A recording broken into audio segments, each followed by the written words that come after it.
On today's DNVR Broncos show, where the Broncos actually offered a third-round pick for Courtland Sutton and turned it down, we've got some information to break down there. And who will be the Broncos captains? Can a rookie, as in Bo Nix, be a captain? Or does it have to be someone else on the team? We're talking about it starting now.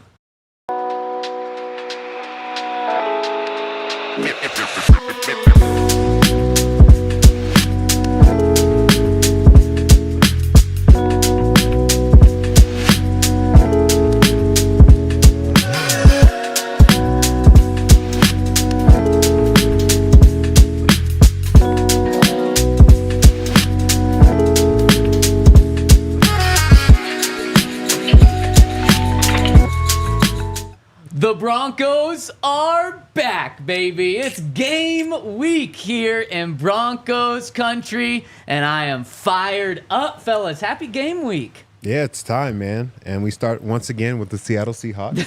Oh, do you like that or not? I do. I think it's going to be a good start to the year.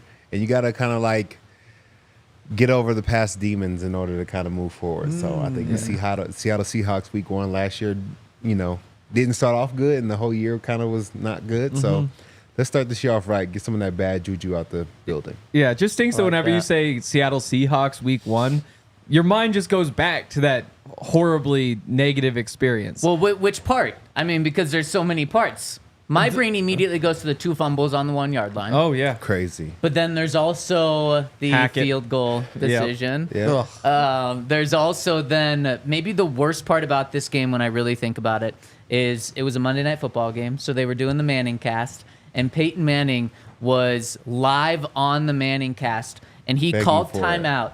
I think it was like someone counted it like 74 times. Yeah. And Nathaniel Hackett didn't call timeout once. I mean, it was just the most insult to injury as you're starting to see Peyton just like realize what's happening. And if Peyton says to do it, especially with like game management, you should probably do that. And complete opposite. Tried to kick a field goal where I think it was like 7 yards longer than the longest field goal that had ever been kicked at that stadium. Oh, man. Yeah, it's going to be different vibes, right, Todd? For sure. Right, Todd? Way different. Good. And we're coming to you live from the Toyota Lounge. We're going to break down this game in detail. And, of course, the Toyota Lounge is driven by your local Front Range Toyota stores. And also to kick off game week, we're kicking off a new little era with this show. We are presented by Bet365. Download the Bet365 app and use code DNVR365 when you sign up. Choose your offer and find out whatever the moment. It's never ordinary over at Bet365. So happy to have them as our presenting sponsor. And before we look ahead, let's look back a little bit because some news came out over the weekend. And it involves Courtland Sutton once again. I mean, in some capacity, I feel bad for Courtland. It's like he can never just like be comfortable and calm with the Broncos because there's something going on for the past 18 months with his name just circling and trade rumors and stuff. And once again, his name popped up. But I guess that means he's a good player, as Sean Payton told us. But let's get to this news. It was a tweet from Dianna Russini about an hour or so after Brandon Ayuk agreed to a new 3-year, $120 million contract extension with the 49ers. And this tweet from Dianna Russini said the 49ers only were willing to trade Brandon Ayuk if they could get a top-flight wide receiver to replace him.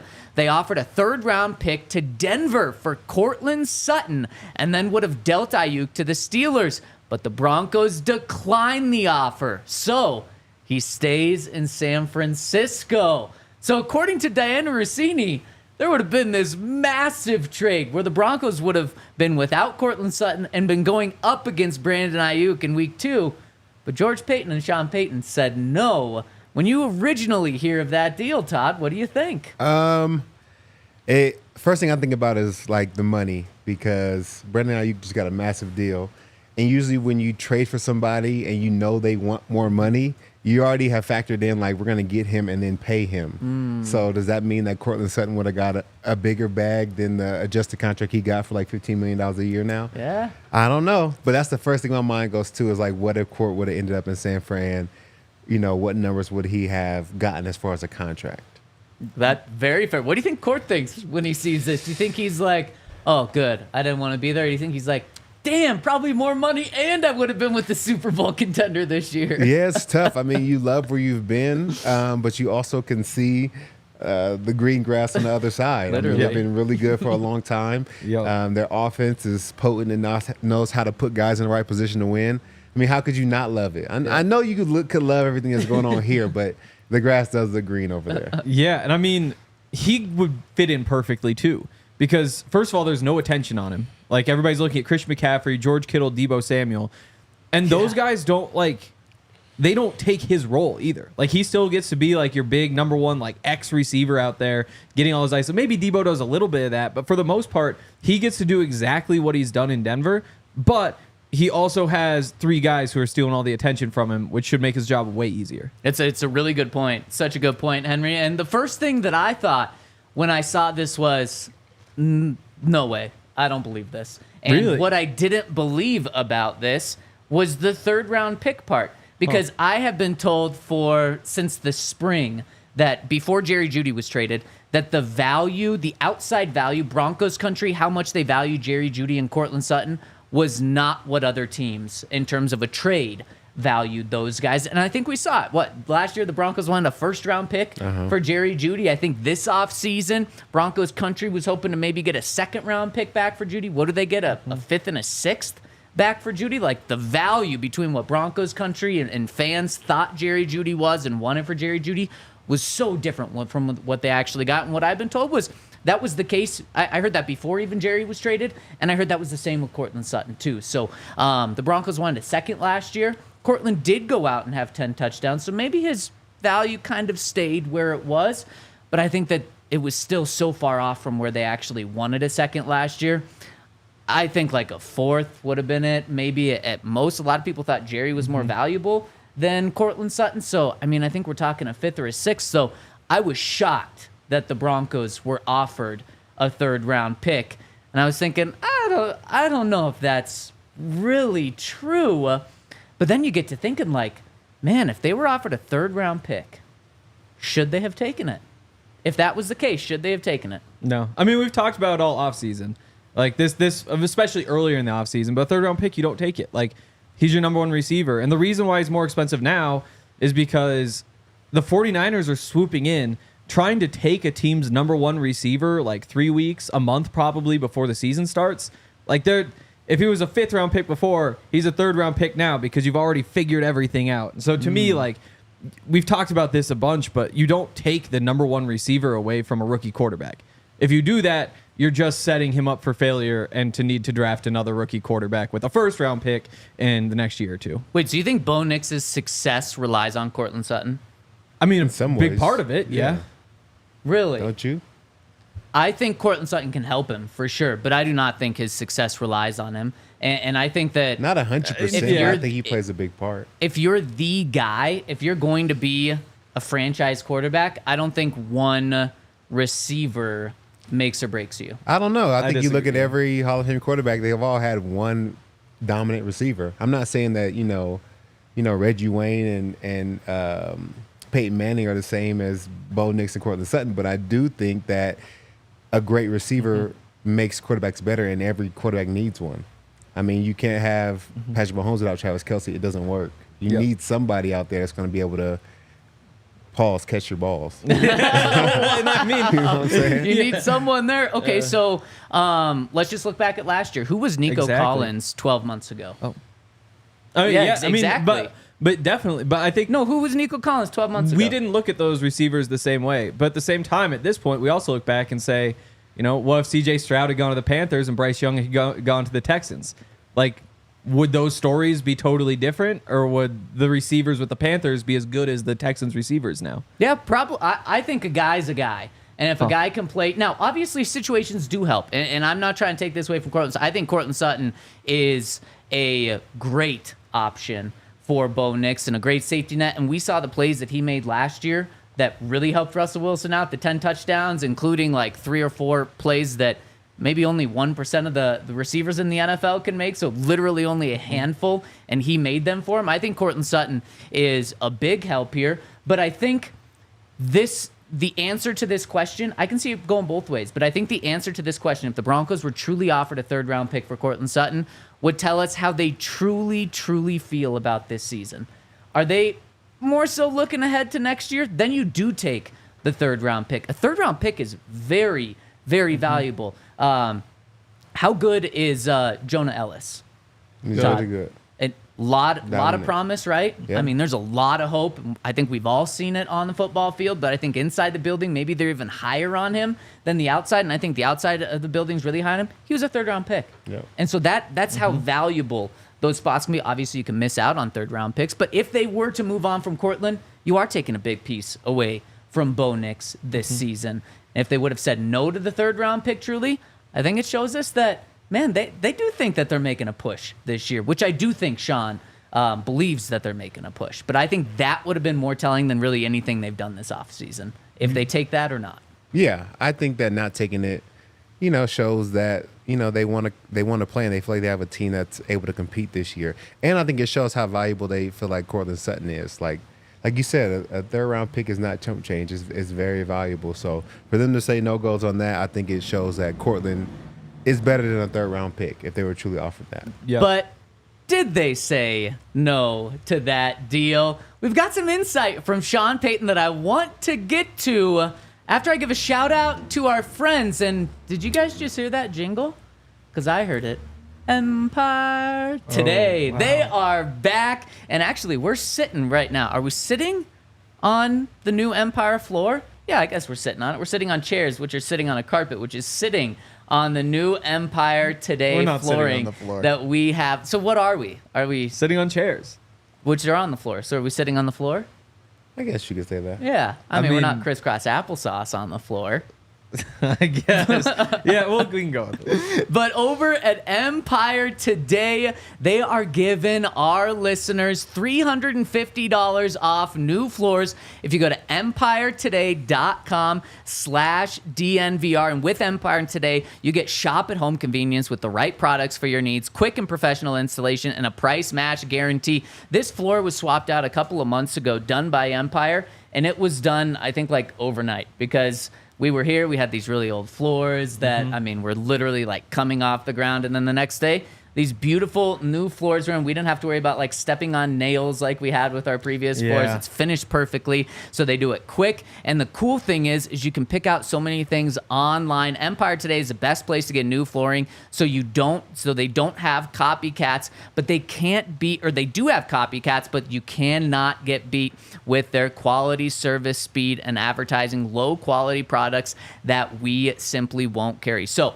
Empire won't promise the lowest prices, because anyone who does that is putting flooring in your home that they wouldn't put in theirs. So if you want $350 off, go to empiretoday.com/DNVR and then use that promo code DNVR. Restrictions apply. Schedule a free home in-house estimate and get that $350 off new floors by going to empiretoday.com/DNVR. Also, UC Health has a Ready, Set, Co challenge going right now as they try to return Colorado to its rightful place as the healthiest state in the nation. I was just in Montana.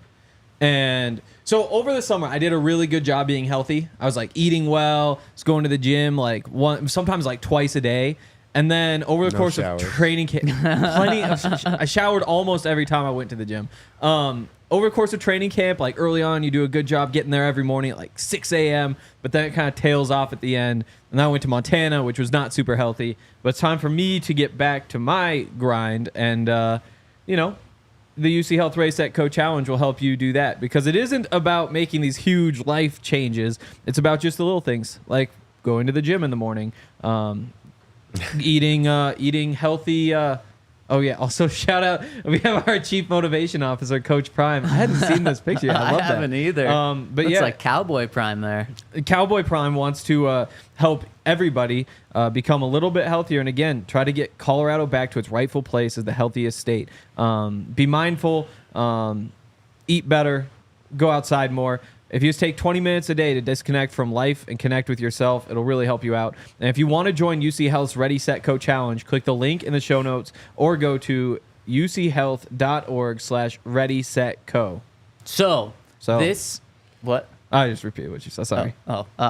Okay, so speaking of that, Sean Payton said, was asked yesterday on his conference call, the kickoff game week, was asked about this report, and he actually talked about it, which I was surprised about. Let's hear what Sean had to say about this direct report where the Broncos were offered a third-round pick for Courtland Sutton and declined it. I'm going to say probably in the last 2-3 months, there have been multiple teams call about Courtland. He's a good football player. It's a little bit of a stretch relative to the specifics. I read the same thing you read, and I would say we didn't get that nearly as far down the road as he may have reported. So it's insignificant. For me to comment on every call that comes into Georgia myself would be ludicrous. You could tell at the end there, Sean's like, I'm not doing this for every report that comes out. I'm making it clear that I'm not going to comment on every potential trade. But what I heard there, and I want you guys to tell me if you heard the same thing, I heard that there was no offer and there were no specifics. I heard the 49ers reached out about Courtland Sutton, and it kind of just stopped there. I don't know on whose side, but to me, it was pretty clear that it didn't get into negotiations and there wasn't a third-round pick offered. Did I hear that right? It's tough to just read. We don't really know exactly what happened. He pushed back on it in the same way that, like, as he said, we can't just talk about every call we get because, like he said, over the last few months, they've got a handful of calls in court. Like, you can't just every time just say, here's where we're at, when a lot of the time it's just, what do you think? Do you think he's worth a 3? Do you think he's worth a 4? And that might be the last time we ever talk about it. So I have no idea what happened. It's interesting that Dianna Russini said it. It's interesting that Albert Breer backed it up and said it was a second and third round pick from Pittsburgh to the 49ers, and the third goes to the Broncos. So you have the specifics there. I don't know. It didn't, as he said, it doesn't really matter, though, because it didn't happen. It didn't happen. But as Sean said, there have been, in the past 3 or 4 months, multiple teams that have reached out about Court. Do you think this is something that Sean is shutting down so that teams don't come back to the Broncos? Or is this something that over the next, 3 months, 2 months until the trade deadline that we're going to be talking about every couple of weeks? I hope not. I'm tired of talking about it a little bit. I think he's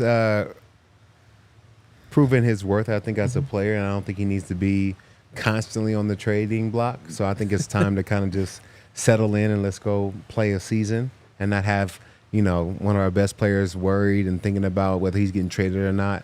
If you guys want to talk about something, talk about it at the end of the season. Let's just finish the season and see how everything goes. Yep, the conversation changes when things go badly. If things go badly. Hopefully you're just a good team, and so why would a good team trade their best player? But if you get into October and things look ugly, then they could circle back. But the other piece is, like, they got a handful of calls on Court. They probably got calls on Garett Bolles. Probably got calls on where else do they have depth? Not a lot of spots. Cornerback, they had a few guys. Maybe Damari or Riley or whoever. Probably got calls on DJ Jones, considering his contract situation. So but I don't know, because Sean kind of associated the two with getting calls as him being a good player, not we got calls because there's a lot of depth at that position. I don't think teams look at other teams and necessarily say, like, we want that guy because we know they have a lot of depth behind him. They call and say, we want that guy because he's a good football player and can come help us out.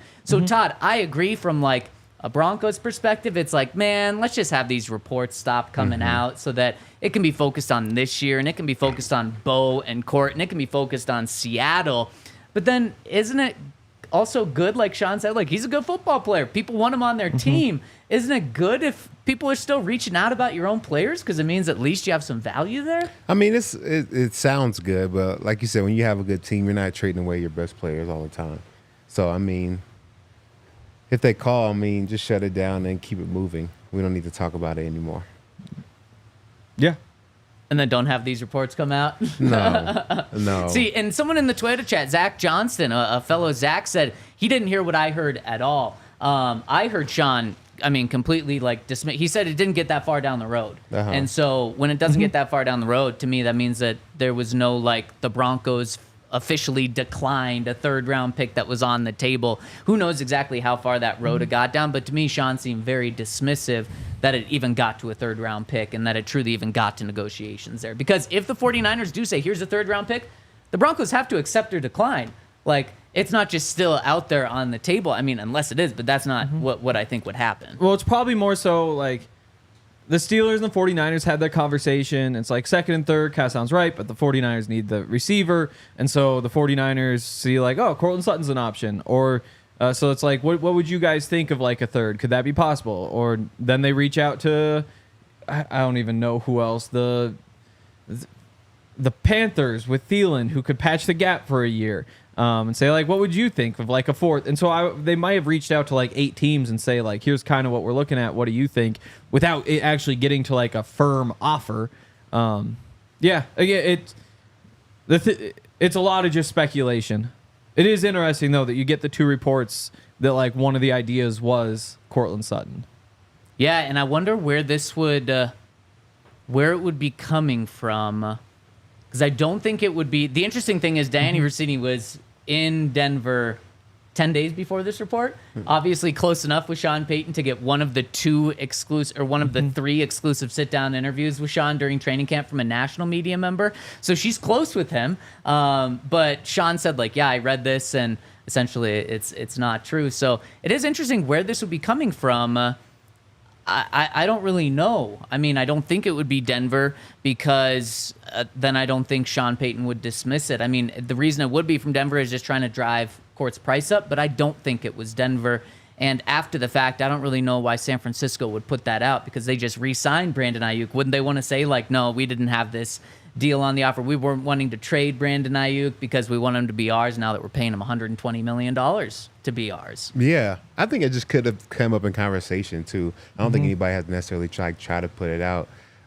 Just in conversation about how Brandon Ayuk's deal got done. We actually offered Denver a 3rd-rounder, but they said no, so everything worked out. And you ask why would the price be so high for Courtland? Well, we're trying not to pay this guy $120 million. We much rather trade a 3rd-round pick than pay this guy $120. So a little overpay is no big deal there. I think it's a lot better than a big overpay. This might be good news for Courtland too, as he still has another year on his contract. Next year, 2025, he's still under contract.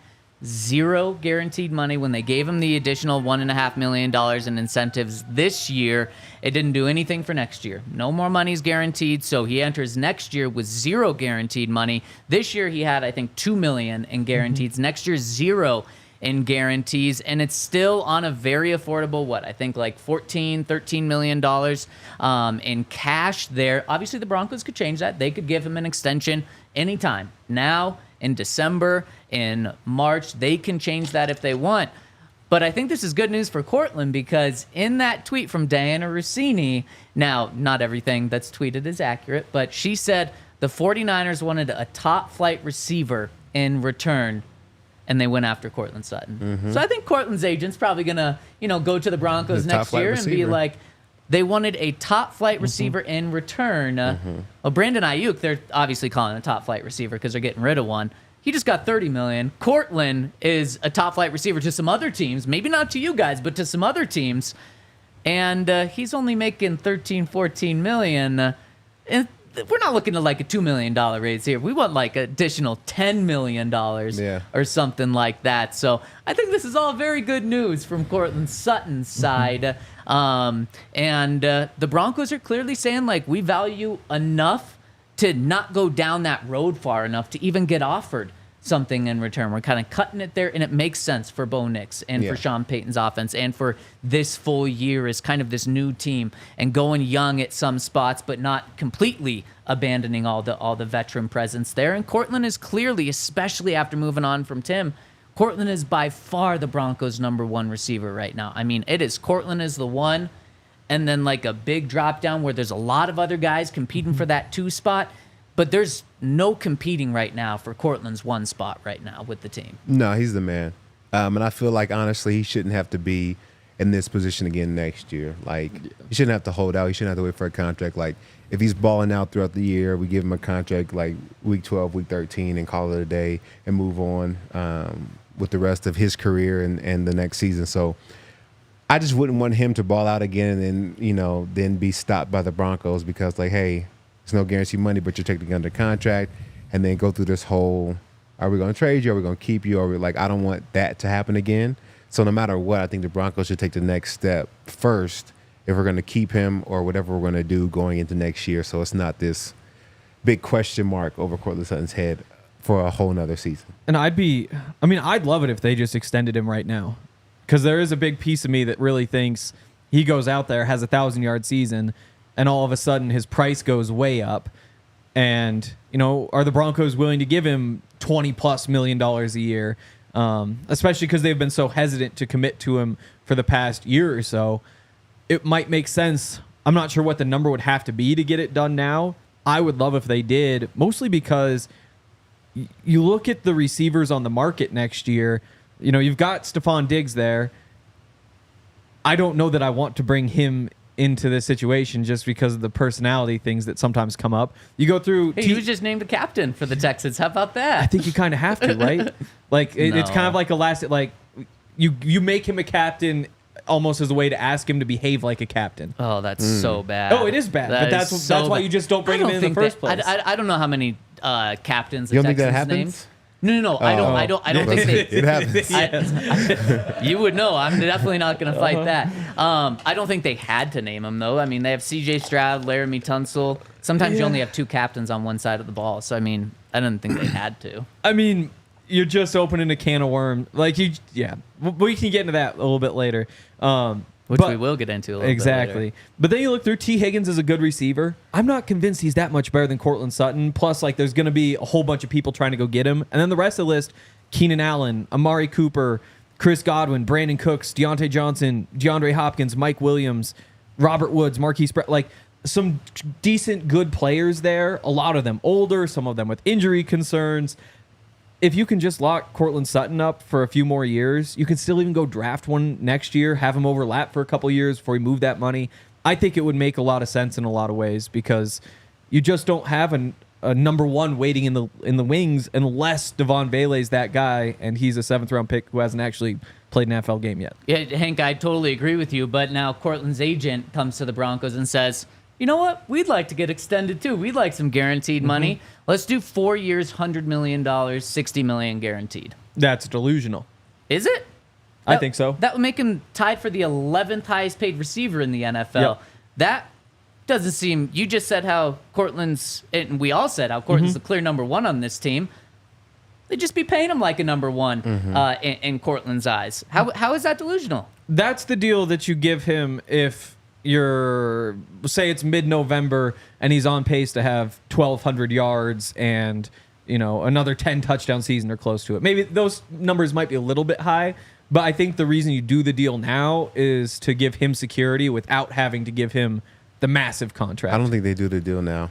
I don't think so either. I think the way they look at it is just a win-win to do the deal the beginning of next year at the end of the season. If he goes out and balls, then he's a high trade value, and then we'll have to pay him. We're not paying too many people on the team anyway, so it'll be a win-win regardless. But to pay him now, I don't think they would do that. I completely agree. I think this is... But Todd, to your point about we don't want to go through this all of next offseason. The Broncos don't want to do that. Courtland doesn't want to do that. I do not think that's going to happen. I think we're going to know the solution to this sometime in the next 6 months. Either the Broncos are going to trade him before the trade deadline because the season's off the trails. I don't think that's going to happen. Courtland's balling out by week 11, and they give him that extension for 3 or 4 years, and it's clear what's happening, and there's going to be no frustration. Or after the season, the Broncos say, okay, Courtland, we're going to move on from you because we know you want this new contract, and we don't want to pay it to you right now, so we're going to trade you for a 5th and a 6th, just like we did with Jerry, and then you're going to go get your big deal somewhere else. I do not think we're in this same position next year. 1 year was already tough enough, I think, on all sides, and then to have a second year of it, I don't think is going to happen, especially because the Broncos would know that they'd be losing him after that final year. So I don't think we're going to be sitting in this position for another year. Maybe this is the last time we have a trade conversation about Courtland Sutton. And it's not the last time that I tell you about our friends over at Premier Members Credit Union. And did you know that most Americans are living paycheck to paycheck right now? If you're one of them, pretty much we all are, you got to check out Premier Members Credit Union. They're a financial institution based right here in Colorado. With Premier Members Credit Union, you get local branches, friendly tellers, and the tools you need to save smarter, like a reverse tier money market. It's the account you need to get ahead and stay ahead in this economy. This is an organization that serves the community and the Colorado community in particular. Whatever your goals, they can help. Premier Members Credit Union is all about creating a better banking experience for their community. So why not see what they can do for you? Check them out at becomepremier.com to learn more. That's becomepremier.com to learn more. Also, shout out to Bet365. As we mentioned, I was up in Montana for like 6 days. Their sports betting is basically you have to go to these, they look like ATMs that they put in the casinos. The other thing about Montana is that basically everything is also a casino. Like every gas station has like a casino attached. Like the bars all have casinos. So you just go into one and you got to go back there. So there's like no apps. No, they've tried to get one. The app is, they sort of have an app, but not really have an app. It's nothing like Bet365. No. And so I made a bunch of bets before I went. But I didn't have a bet on the USC money line, and we were going bar to watch a game. And so I had to go into one of these casinos, and I put in a 20, and it went in. I put in another 20, and it jammed. And so then they said, like, well, we'll call you tomorrow and tell you, like, make sure if there's an extra 20 in, we'll believe you, and you get your 20 back. So then we had to run to another casino. Their machine wasn't working. Had to go to another casino, and like 5 minutes before the game started, I finally get my bet in. Luckily, and that's the mess you have to go to. Here you get Bet365, which also we landed like 5 minutes before that Boston College game last night. I took the under and I took the Boston College money line because DJ Uiagalelei sucks. Yep. Like the decision making is like not great, but maybe passable. He just can't hit a single throw. It's clearly not passable. The thing is, like, if he could just put the ball on target, they would have won the game. Yeah. Like, he would have got, but that's beside the point. Bet365 is awesome. I'm so happy to be back. And this is the greatest time of the year because this is when the sportsbooks their algorithms haven't figured out exactly what all these teams are. It's never ordinary at Bet365. You can sign up, get up to $25 in bonus bets if you place a qualifying parlay with bets totaling $20 or more on Sunday's NFL games. And we have a new read. DNVR 365 will get you a new offer where you can deposit $10 and you get either a bet and get offer where you place a bet of $5 or more, get $200 in bonus bets, or a first bet safety net offer, place a bet up to $1,000, qualifying bet loses, you get a match refund in bonus bets. Must be 21 or older, physically located in Colorado. Please gamble responsibly. If you or somebody you know has a gambling problem and wants help, call or text 1-800-GAMBLER. And shout out to our presenting sponsor, Bet365 of this show. Use that code DNVR365. Okay, so let's dive in to the captain's conversation because we found out from Sean Payton yesterday the team is going to go through their process, is what he said. And I'm curious what that process is. They're going to go through that process this week and name captains this week. And the big question is, can a rookie be a captain, specifically with Bo Nix? But before we dive into that, Todd, what does the process look like for teams naming captains? Because I think, from my understanding, it's done differently depending on the head coach. Sometimes there's a vote, a real vote, between the team and captains are determined. Sometimes there's a vote, in air quotes, done with the team, and then a captain is decided by maybe the coaching staff. And sometimes coaching staffs themselves just decide who the captains are. Is that kind of right? Are there many processes for finding captains? Yes, there's a few. I think the best head coaches are able to make you feel like it's a democracy, even when it's not. So I think the vote is paramount, regardless of who's named captain. But I'm sure that's what the Broncos will probably do, is probably have the players vote, and whoever gets the most votes, if Sean likes him as a captain, will be the captain. Yeah. I don't think there are too many personalities. Too many ones you wouldn't want as captain. Like the guys who are getting votes don't seem like guys where you say like, nope, not gonna be allowed. Because you think back and it's like, Aqib must have been a captain at some point. I don't know. I can't remember him with like the C on his chest, but it seems like he must have been. And that's one where like I think he'd be a great captain. I could see a head coach saying like, I don't know, like maybe that's a bad idea because he can be a little bit outspoken. So like maybe if there was a guy, but I don't look through this list and say like, yeah, that guy, he's gonna get votes. He just can't be a captain. Yeah, that's fair. Trying to think of this team, I think that's fair. Todd, you got to smile.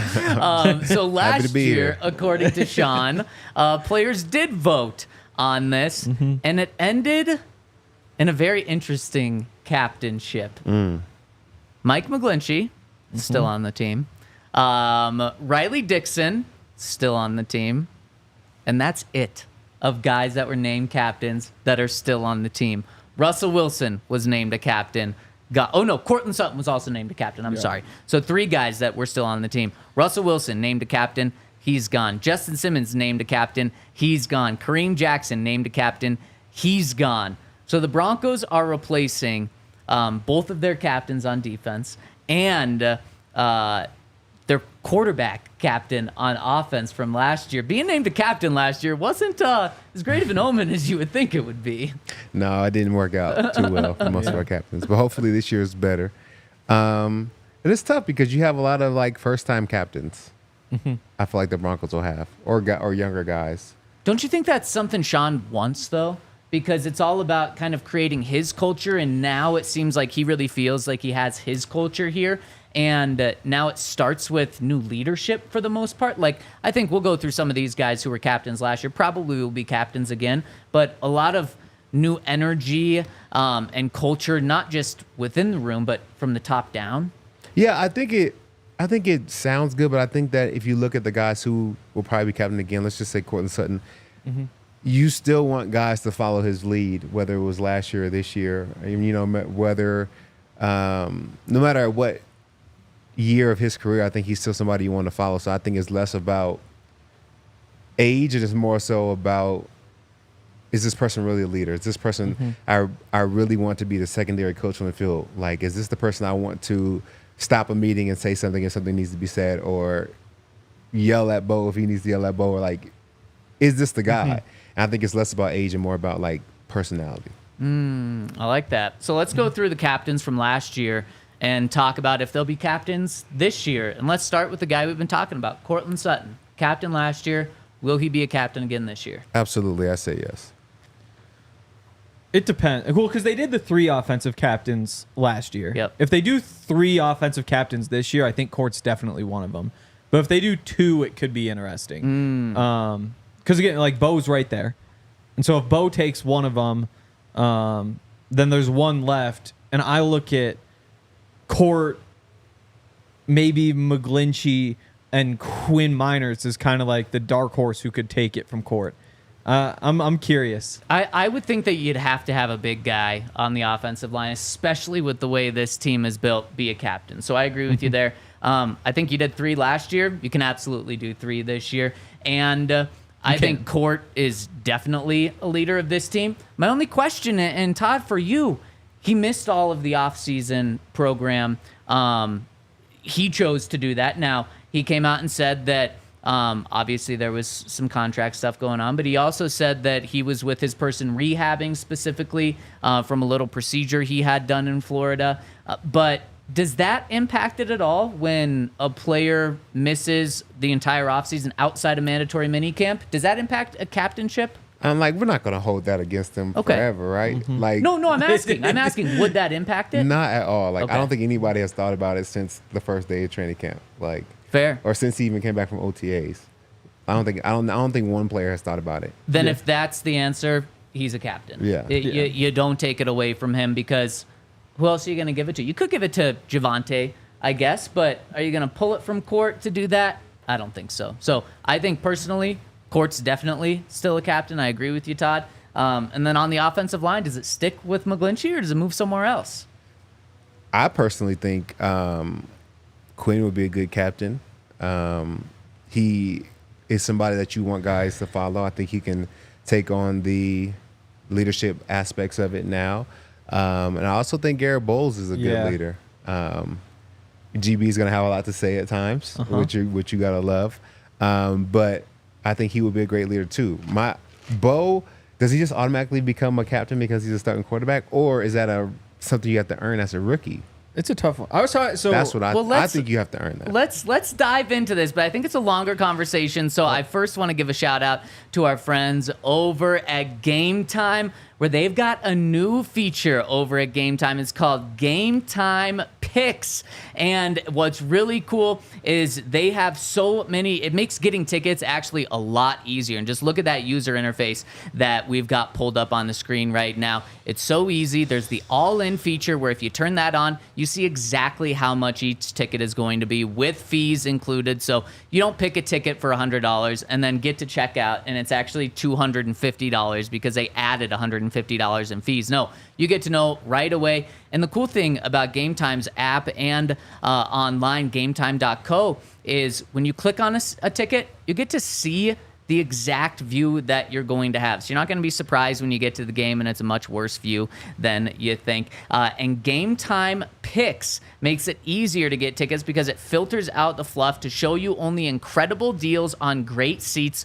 so you don't have to waste time searching through thousands of tickets. As we've got here, it's showing you like the really good tickets that are available, even though there's so many more tickets available to this game on the screen. They're just giving you the best tickets out there. So if you want to use Game Time, they're going to give you $20 off your first purchase. So download the app. Just search them Game Time. It's the first one that pops up. And use that code DNVR when you sign up for your account to get $20 off your first purchase. Download Game Time today. What time is it? It's game time. There we go. And shout out to Z-Biotics. I have to tell you about this game-changing product I used before a night out with drinks. It's called Z-Biotics Pre-Alcohol. So this basically gets you ready for your night out so that the next day you're not feeling sluggish or feeling like you can't hang. I know some of us are 30 now and, it takes a little bit longer to get feeling back right. So you take a little bit of Z-Biotics and that helps you get ready for your next day and be able to get to work the next morning, because I think it's important. So vacations, weddings, birthdays, and reunions, there's so much going on. Get the most out of your summer plans by stocking on pre-alcohol now. Go to zbiotics.com/DNVR Broncos to get 15% off your first order when you use the code DNVR Broncos at checkout. Pre-alcohol is backed by 100% money back guarantee. So if you're unsatisfied for any reason, they'll refund your money. No questions asked. Remember to head to zbiotics.com/DNVR Broncos and use code DNVR Broncos at checkout for 15% off. And shout out to our presenting sponsor, Bet365. Hit us with a thumbs up if you're tuning in with us. It's game week. We're going to start breaking down the Seattle Seahawks tomorrow. But let's answer the big question when it comes to captains. Todd, can a rookie be a captain? Yeah, a rookie can be a captain. Do I love it? I would say no. I think that a captain is something that needs to be earned over time, and I think that you need at least 1 year to see if this is going to be your guy. We always go back to the Zach Wilson draft with all those quarterbacks that were taken in the first round. If all those guys were named captain, they all flopped. It just feels like you never wanted one of those guys to be kind of the leader of your team at any point. So I think you need a year to see what this guy can do. Like, yes, we want him to lead the team, but he has to earn that leadership as well. I don't think they'll make him a captain his rookie year. I'm curious because I think you look at Caleb Williams. So he's going to be a captain for the Bears. We just found that out a couple days ago. And why are they doing that? He's the number 1 overall pick. You're giving him the franchise. He is your future. He'd better be a captain. And if he doesn't live up to it, then he's gone and you replace him. Even in town, we've got Gabe Landeskog, who became a captain when he was 19. He was Sidney Crosby was also 19, not in town. It just depends because it's a big choice to say, like, this guy is our future. We want him to define our team, and we're just going to follow him. And you're kind of just admitting that we are going to live or die. And that's kind of the situation the Broncos are in. Yeah. In some ways, if you wind up benching Bo partway through the season and you still got him going out there for coin tosses and whatever else, it's going to be awkward. Or you have like the meetings with the captains, even for little things where it's like you're picking out the uniforms. It's a little bit awkward if the guy who got benches in there. But if that's the case, you've got bigger issues. So I don't just say no, he can't be the captain. I think the door is open for it. But he better be one of your good options, because you don't want to be taking away like a Mike McGlinchey. If he's not captain because Bo is, he's going to handle it well, and he'll still be a leader. But you're not empowering one of your other leaders to empower a guy like Bo Nix, who is a 24-year-old. If he isn't ready to be that vocal and those sorts of things, then it might not work out well. But the thing is, and why I do think Bo is going to be named a captain, is because I do think he has earned it from his teammates as much as he can up to this point. Obviously, Todd, you're sorry. You can't be a full captain in just 4 months on the job when you're 24 years old, 0 years of experience in the NFL, and you haven't even played a full real NFL game yet. You got to have some trials and tribulations and experience behind you to like fully be that guy. But I think he's done everything he can and truly earned his teammates' respect and trust, where it'll be enough to make him the captain. So I do think he will be named a captain.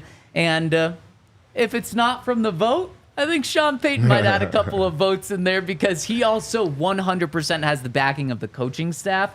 And Sean wants to put that stamp of approval on him. He wants to say, you are our future. You are our guy. You are the franchise right now. And then you know what?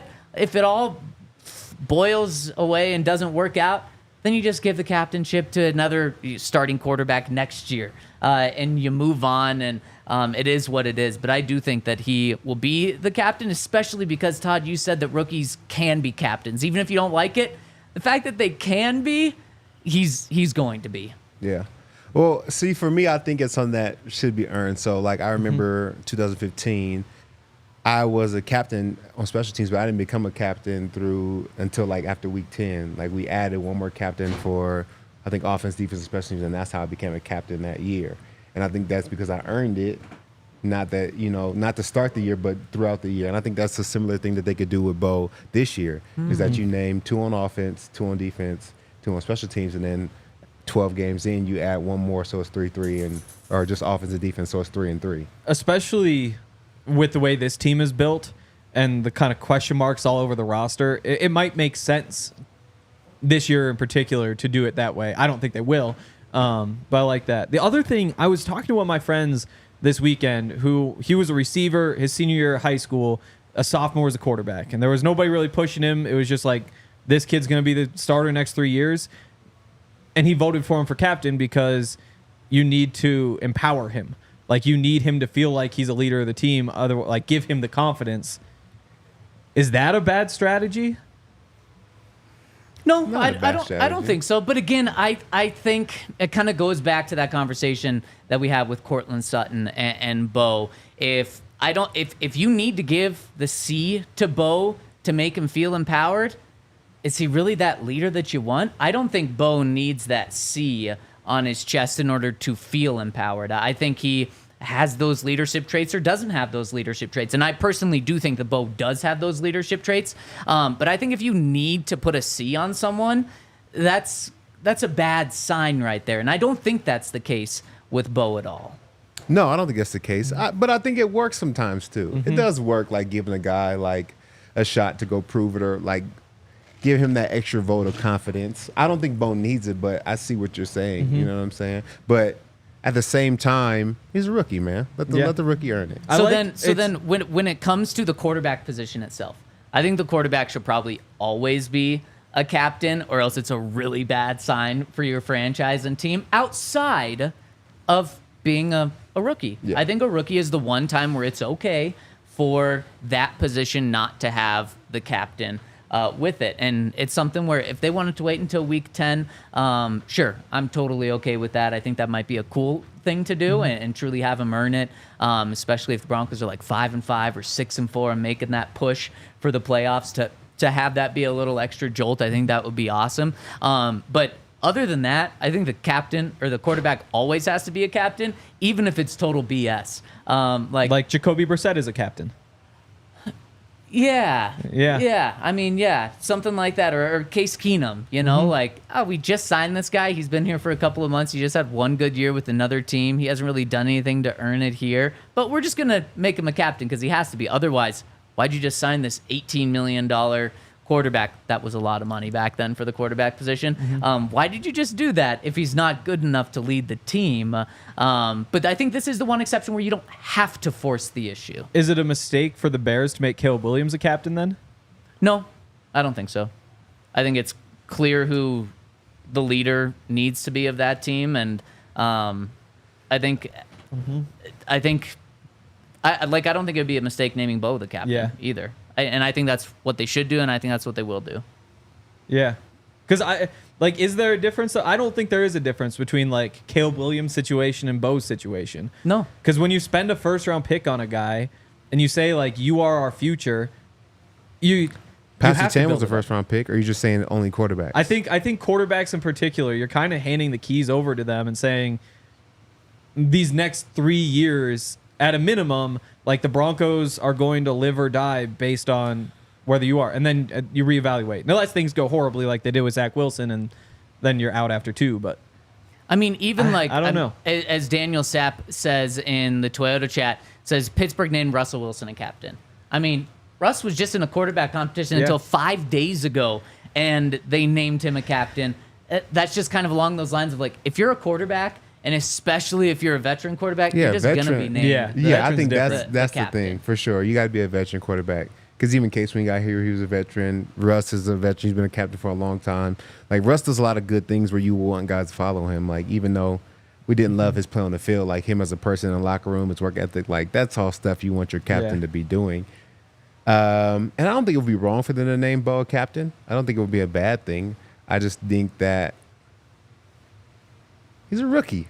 Yeah. So that's totally fair. That's just the vet in me coming out. I totally get that, and I think that's a very fair perspective to have. And that's why I wouldn't kill the Broncos for not naming Bo not a captain if he's not a captain, because I get wanting a rookie to earn it, regardless of where you draft, regardless of what position you play. I just do think they will name him a captain, and I do think if I was Sean, counting in air quotes that vote, I think he'd get enough votes to be a captain there. So, Todd, you would go no for right now. Yeah, I would, yeah. And Henry, you would go? I think I'd do it. Okay. I think I'd just lean in and say, Bo Nix era, I don't need to make him wait a year. Like, let's empower him. Let's tell him he's a captain, and he better behave like a captain because it's time. He's 24. You're off and running. I think the other piece, or did you say? I don't know. Did I say what? Oh, yeah. I would. You say yes? Yep. The Miners McGlinchey Bolles one is interesting too, because McGlinchey obviously has every captain piece. Garett Bolles has been there so long, and I kind of like the energy he brings. But Quinn is a tough one because he's way younger. He obviously has the right attitude, but it would almost feel disrespectful to give it to him over one of those older guys. But yeah, like Quinn, I really like long term as being a captain because like he's a guy who doesn't leave on bye weeks. Like he stays in town because he wants to work. He wants to focus on football. Like we all know all the stories, the grinder. Like he has the work ethic of a captain, the mindset. Like his fingerprints are already all over the identity of the team just because he is like their most forceful offensive lineman. What do you think of those three? I think that's tough because, I mean, I really could throw Ben Power's hat in the ring, too. I think he's a veteran offensive lineman. Let me throw Luke Wattenberg's hat in the ring. We got to stop right there. Yeah. No, but he's a veteran offensive lineman, and I think he does a lot of good things to lead that group as well. But it has to be one of those 4 guys. And in my opinion, I would have probably picked Bolles last year. Yeah. To be a captain. But I'm since you didn't pick that Bolles. It wasn't. If you didn't pick Bolles last year, I don't know if McGlinchey is good with switching this year. Like, do you take McGlinchey's and give it to Bolles? Who do you guys think leads that room? When it's down to a tough moment in a game or in a meeting or someone needs to say something, who is the person that says something in that room? Because that's where I would go with the captain.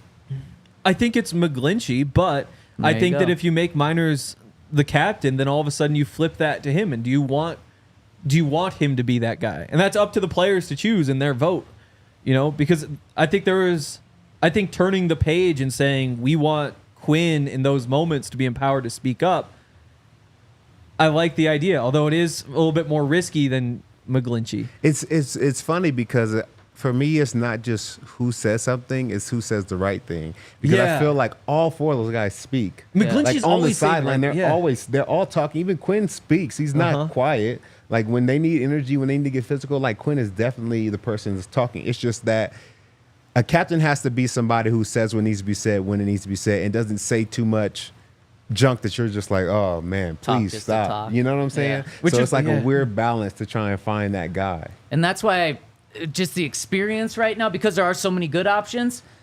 McGlinchey, when you listen to him, when you talk to him, he very much acts like a captain. And I think an important thing with a captain is a captain doesn't always have to be the highest paid person in a position or on a side of the ball. It doesn't always have to be the best player on the side, on a side of the ball. So let's wrap this up on offense because we only have a couple of minutes to talk about defense. Who are you guys going with on offense?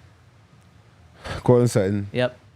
And McGlinchey. Yeah, I'm doing the same. Yeah, and I throw Bo in there also. Oh well, yeah, I'm going Bo too. McGlinchey, I think, as you said, like he's a little bit long-winded. Hank, There's some extra words. I would love if it's Quinn and you empowered him. McGlinchey, again, even if he is a little bit long-winded, like I think that would be the safe, easy option. Okay, so we're doing that. Defensive side of the ball, Justin Simmons, Kareem Jackson are gone. Yeah. So you got a fresh slate of captains here. Pat Surtain, Alex Singleton. You have to empower Pat. Like, he isn't the most talkative guy. You give. He's one who maybe you give a little juice to and say, you are the captain of this defense. That might, if that gets him talking just a little bit more, it's great. And even if not, his play does the talking. He's a captain for sure. I mean, we already heard stories last year, though. I don't think you need to empower Pat in a way of like, okay, Pat, you need to talk a lot now. Yeah. You can be a captain in a non-vocal way. You can lead by example for the most part. And we heard the story. I think Pat even told us on this show last year at the halftime of the Bears game, he did speak up. And sometimes, as you said, Todd, it's not just about talking just to talk. It's about saying the right things when they need to be said. And Alex Singleton, I think that's a great compliment. Alex and Pat. Alex is a guy that's going to be talking a lot. And I think he's going to be a very powerful leader. But then when you have the balance of then when Pat decides to talk, then it's like such a good balance there. So I honestly think, boom, that's it right there. I think there's some other candidates, maybe a John Franklin Myers that could be in there. But I think it's pretty obvious on the defensive side. And I think Pat needs to talk more. I think even when that happened, I remember talking to Jonathan Cooper, who would be my third pick, and I think Pat talks. Yeah, Pat talks. He says what needs to be said. He's not going to just be out there running his mouth. Sometimes it's just unnecessary. But when something needs to be said, even when we practiced against Green Bay, when we came out flat, you know what I'm saying? You're going to say what needs to be said. How much he has done more of that this year versus last year? Oh, I don't know. Yeah, but I know it's that good he to hear. does I love hearing that. Yeah. Because I remember talking to Jonathan Cooper after that and being like, yeah, I heard Pat say something. It's like, tell him that he needs to do that more because they want that. And I think that might get a little more out of him giving a captain. I think Cooper's the only one. I think it is Pat and Alex. Jonathan Cooper, if he wasn't in the last year of his contract, I would be all behind because I really like the energy he brings. I think that could be the final nice piece, but you only get two. Yeah, he's definitely an option there. And then special teams. Riley Dixon, is he going to remain the captain or do they go a different direction here? No, I think Riley's the captain. I would also look for somebody that's not I agree. Special teamer too. Like a guy that plays on offensive defense. Yep. That plays special teams, not just like a kicker or a punter. Like Tremon Smith? I think he's not as outgoing. Marvin Mims could be potentially okay. captain. I'm going to say on Sternod. special teams, they flip it to Will Lutz. Remember, Will Lutz was not here until about this time last year. So it's pretty hard to give someone who just got to a team the captainship. But whether it's the players voting on Will or whether it's Sean, again, counting the votes to make it Will, I would go Will there. But yeah, Sternod's a really good one. Yeah. Tremon Smith's a good one. Maybe a Nate Adkins, someone like that. I don't know. I think there are some options. Yeah. Tremon's not talkative enough for me. That's fair. I think if you go player, it's got to be You think Riley Sternod. Dixon's very talkative? That's the thing is I can't tell you. I know Will Lutz is. I've spent a lot of time with him. I just don't know Riley all that well. I couldn't tell you which one should be a captain. So who are you going with? I go Sternod. You're going Sternod? Todd? Marvin. Marvin. I Boom. like that too. I love it. This has been a great conversation. Tomorrow, we're diving into the Seattle Seahawks and what we think is going to happen this year with the Denver Broncos. Maybe some big picture predictions as well. Thank you all so much for tuning in. Shout out to Bet365 for being our presenting sponsor. And you all have a terrific start to your week. We'll see you tomorrow at 10 a.m. We all silly like the mayor.